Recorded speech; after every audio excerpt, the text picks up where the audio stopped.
त साईं मुंहिंजा ॻोठ स्केप मोरी खां मोहम्मद शरीफ़ नोड़ियो संस पंहिंजे पुट मरूम गमशाद अली नोड़ियो जे अचानक विछड़ी वञण ते हीअ तहरीर लिखी माणे थो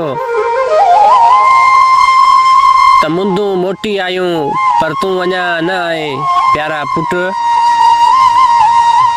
हा प्यारा पुट, तुंहिंजा ॾिनल प्यार तुंहिंजूं यादूं हर रोज़ हर पल मूंखे सताईंदियूं आहिनि।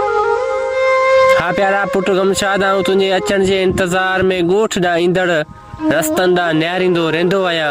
कॾहिं उदास शाम जो भिट ते वेही तुंहिंजो इंतज़ार कंदो आहियां, पर चइनी तरफ़नि खां मायूसनि जा मण खणी महिरूमनि जा वेस पाए घर ॾांहुं वापसि मोटंदो आहियां।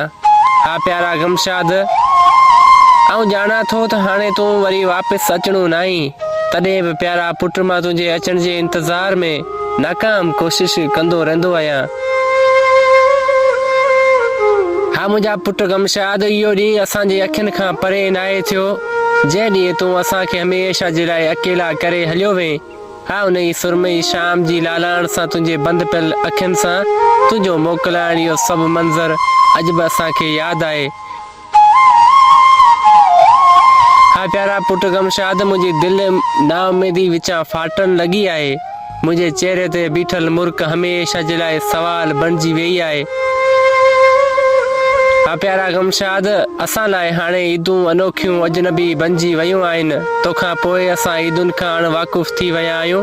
हा तुंहिंजो ही बाबा मोहम्मद शरीफ़ तोखे अॼु बि सारे यादि करे संस अखियुनि मां आलाब जा नीर हारे थो। हर पल हर वक़्तु हिन शरीफ़ खे हा पुट गमशाद अली तुंहिंजी यादि सताए थी ऐं रुआड़े थी। हा प्यारा गमशाद, तुंहिंजे वञण खां पोइ ॼण मुंहिंजे जिस्म में रूह नाहे रहियो।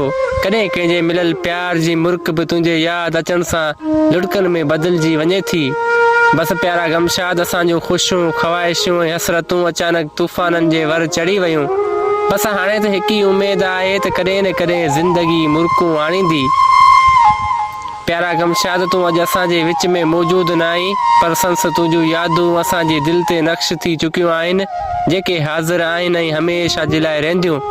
ऐं असांजी मालिक जी दरियाई दुआ आहे त शाल रब करीम पुट गमशाद तोखे जन्नतुल फिरदौस में आला मक़ाम अता फ़रमाए।